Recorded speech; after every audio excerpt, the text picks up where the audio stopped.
Hello guys, welcome to the guide. This is a Pantheon guide. We're going to cover everything that you need to know from builds, runes, ability priority, and tips and tricks and combos. Hopefully, this helps you learn something about Pantheon and can get you rolling very quickly. If you want to, I've also made a Leona and a Diana guide, which I will link in cards in the top left-hand side or right-hand side, whichever side the cards go. There will be some cards to a Leona and a Diana guide. Now, of course, I'm giving away 3 1000 wildcore skins through these 3 videos, so make sure you leave a comment, you like, you subscribe, and you hit the bell for a chance to be involved in that giveaway. I'll be drawing it at the end of the week. Cool. Thanks to G2A for sponsoring the channel. If you like the content, feel free to like, subscribe, and hit the bell, but let's dive straight into the Pantheon guide. Okay, let's talk about Pantheon's build.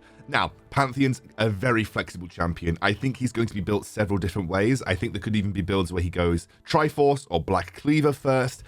So keep an eye out as builds come through. This, I think, is probably going to be one of the standard builds of Pantheon, though. Very much like a Wukong build or a Lee Sin build. I think he'll be played very similarly because I think he benefits from a build path that is similar to those guys. So, Youmuu's into Guardian Angel, into some form of boot enchants with boot upgrade. I would say likely the best enchant for him is going to be the glory enchant, and of course the boots really depend on what you want. Sterax, and then Black Cleaver and Death Dance. I think this is a pretty solid build for Pantheon. Now, I'm not saying it's going to be the best build. I'm saying that these builds may change as the patch goes on, but this is a good one to start with because it builds very similarly to Wukong, and he has a build path that I think functions in a similar way. In terms of runes, you have 2 choices, really. 2 major choices when it comes to Pantheon. You can go Conqueror for the elongated fights, or you can go Electrocute for the burst damage. Personally, if you're jungling, I would take Electrocute, because if you're going to gank, you want to get some burst damage off. If you're in the Baron lane, I would recommend that you potentially take Conqueror. However, both of them are fine. It's just about whether you want to have the burst damage with Electrocute, or you want to have the elongated fight damage. I genuinely think Electrocute is slightly better, but Conqueror did not get nerfed for melee AD champions specifically, so Conqueror is also a very good choice, and I think they are situational in terms of which one is best. And of course, if you're playing him in the jungle, you're going to want Smite. Otherwise, I would recommend that you take Ignite in pretty much every other circumstance. Sometimes as support, you might want to take Heal, but Pantheon is aggressive, and he wants to get kills, and Ignite helps you do that. And so that's the build path that I'd recommend going. But again, the runes can be, depending on what you want, it's either going to be Electrocute or Conqueror, and this is the main build path that works. So let's jump into his ability priority now. Okay, so Pantheon's leveling priority. You max his Spear, his first ability first, followed by his Aegis Assault, which is his third ability second, and then eventually you max his second ability. This is because your first ability is all your damage, and you want that maxed as soon as possible. Your third ability, you want the cooldown reduced because it is one of the most useful utility spells. And your second ability is a point-and-click stun, which you're likely going to use once or twice in a team fight at max anyway. So you're not really bothered about the damage or massively about the cooldown in that sense as well. It's usually used once in an engage. You're more concerned about increasing the damage of Aegis Assault and your Comet Spear. Pretty simple leveling priority. Let's talk a little bit about Pantheon's passive first, Mortal Will. After 5 attacks or abilities, Pantheon's next basic ability, not including his ultimate, is enhanced. I'll just show you what it looks like. 2, 3, 4, 5. Everything glows, shiny glow, and it has some kind of enhancement, okay? Some kind of enhancement. I'm just going to try not to put my face behind this microphone all the time. Okay. So, Pantheon's first ability, Comet Spear. Tap cast, stab forward, dealing physical damage that scales with bonus attack damage and refunds 50% of the mana cooldown. Charge cast, hurls the spear, dealing the same damage to the first enemy hit and 50% less damage to subsequent targets.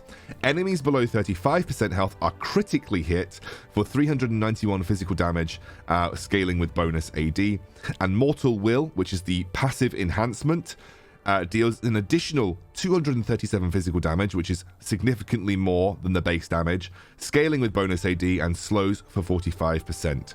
And the minions damage to minions is reduced by 20%. Okay, Critically hit is important because this technically does scale with Infinity Edge. So if you had Infinity Edge on Pantheon, your critical hits would technically do more. Would not recommend Infinity Edge as an item, but it's just worth noting. And this is what it looks like. So that's the charge cast. That's the stab cast. Okay. Charge. It has a very long distance. And this is the stab cast in front of you like that. Okay. That's very, very basic Pantheon's first ability. Pantheon's second ability, Shield Vault. Dash to an enemy, for stunning them for 1 second, dealing physical damage that scales with AP. Don't worry, AP Pantheon is definitely not a thing, guys, please. And Mortal Will follows up with an attack that strikes 3 times, dealing a total of 169 physical damage, and that it scales directly with your AD. So I'm going to show you that. Boom. Like that. That's just the stun. And then if you watch the Empowered, so it's the stun and then a load of attacks. It doesn't improve the stun, but it obviously just gives you a little bit of extra burst damage following the stun. Very simple ability, as you can see.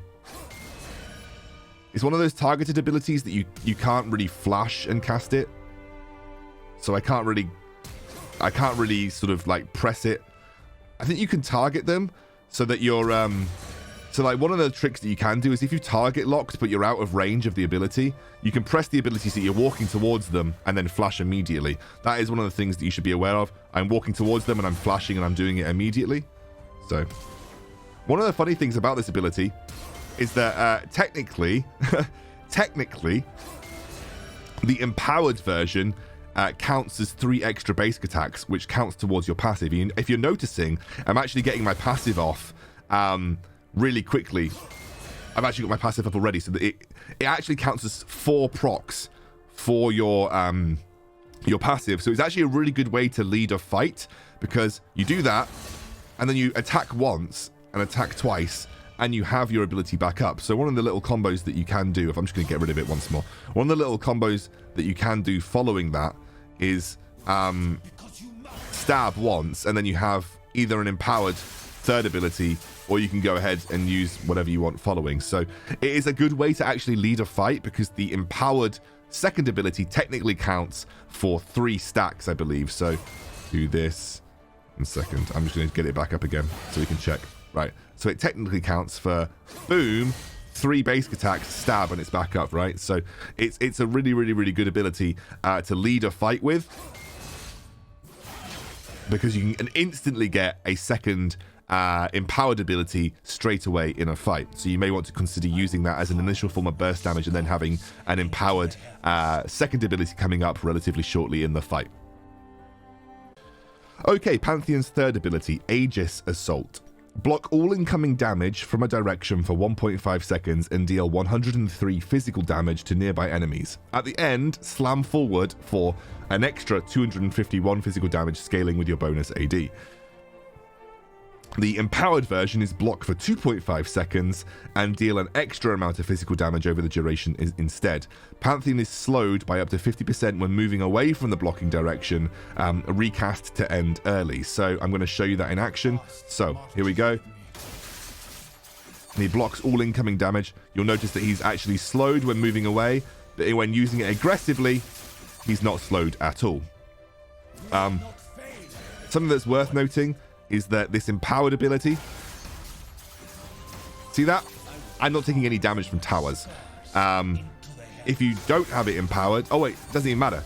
You literally don't take any damage from towers at all regardless. Okay, so if you cast it immediately, you can only tank 1 tower shot with that. But let's say that we jump in and we go like this, 1, 2. So you can tank 2 tower shots with the empowered ability. The empowered damage does not count as several basic attacks, so unlike the triple basic attack that you get from the shield, you don't get the empowered ability back quickly. But again, it is a really, really good piece of it is a really, really good little thing to have. And again, only blocks incoming damage, doesn't technically block incoming crowd control. You can still crowd control and still deal CC to Pantheon when this ability is up, but it will block any incoming damage, which is the most important part. Okay, let's talk about Pantheon's ultimate now. This is called Grand Starfall. Gather strength and leap high into the air, crashing down at a target location a few seconds later, dealing a huge amount of magic damage that scales with AP to enemies in a line. Grand Starfall instantly readies Mortal Will. Damage is decreased by up to 50% at the edges of the landing area. And we call this the man drop for a reason. It's a really goddamn cool ability. So that's where the target dummy was. Watch this. Boom, baby, all the way over. And that was from mid lane, by the way. And again, Mortal Will is instantly readied. It's a great way of getting across the map. And again, I love that it gives you a ping when Pantheon's on the way in. It is a super, super cool ability. Very, very Spartan, you know, in terms of the way he does it. And you jump in, Mortal Will instantly ready. I would use that to get the stun. And then you have an empowered E as well. Okay, so let's talk a little bit about Pantheon combos. Okay, so Pantheon combos. Honestly, there's nothing special to him. One of the standard combos is, you know, not including empowered abilities, is you can stun, so you can spear, you can jump in, and then back out with this, like that. You can jump in, stab them, back out with this, like that. One of the things that I like doing as Pantheon, this is what I like to call like an untradeable combo. You have your Mortal Will ready to go. You dive in, you stab, you get it back up, and you just walk away. 2.5 seconds, but they can't deal any damage to you. If they walk towards you, they're taking shite tons of damage. And again, I think that's one of the most untradeable combos as a melee champion in the game. So that's definitely one of the ways to look at it. You guys saw me do this before, but essentially, as long as they're target locked, you can press the second ability and then flash to have it happen instantly. You can flash during his third ability, and it still will continue to go. And essentially, I'm trying to see if it's a little bit difficult, but you can't actually flash while you're charging his spear. However, you can stab and then flash like that if you're looking to get a kill. So you can stab, start, and flash during the stab animation. But however, you cannot. It will always go from the location that you launched it. So, you know, even if you flash after you've thrown... Oh, no, wait. If you do it quick enough. If you do it quick enough, you can also, as you've launched it, flash immediately. But honestly, I think it's much more... it's probably much more consistent to stab than flash. But you can do a couple of flash combos with him as well. I'm going to show you how I think you should combo his ultimate now. So I'm just going to walk away like this, okay? So, remember, ultimate readies Mortal Will. I'm jumping in. You can lock the target while you're in the air. Immediately jump in, stab, and then boom. Either go forward or backward with that ability, and then you're ready to go. And that is Pantheon in a nutshell. Hope you enjoy him. He's a super fun champion to play. Get in there, get in the jungle, start smashing people, and also go and check out my Leona and Diana guides.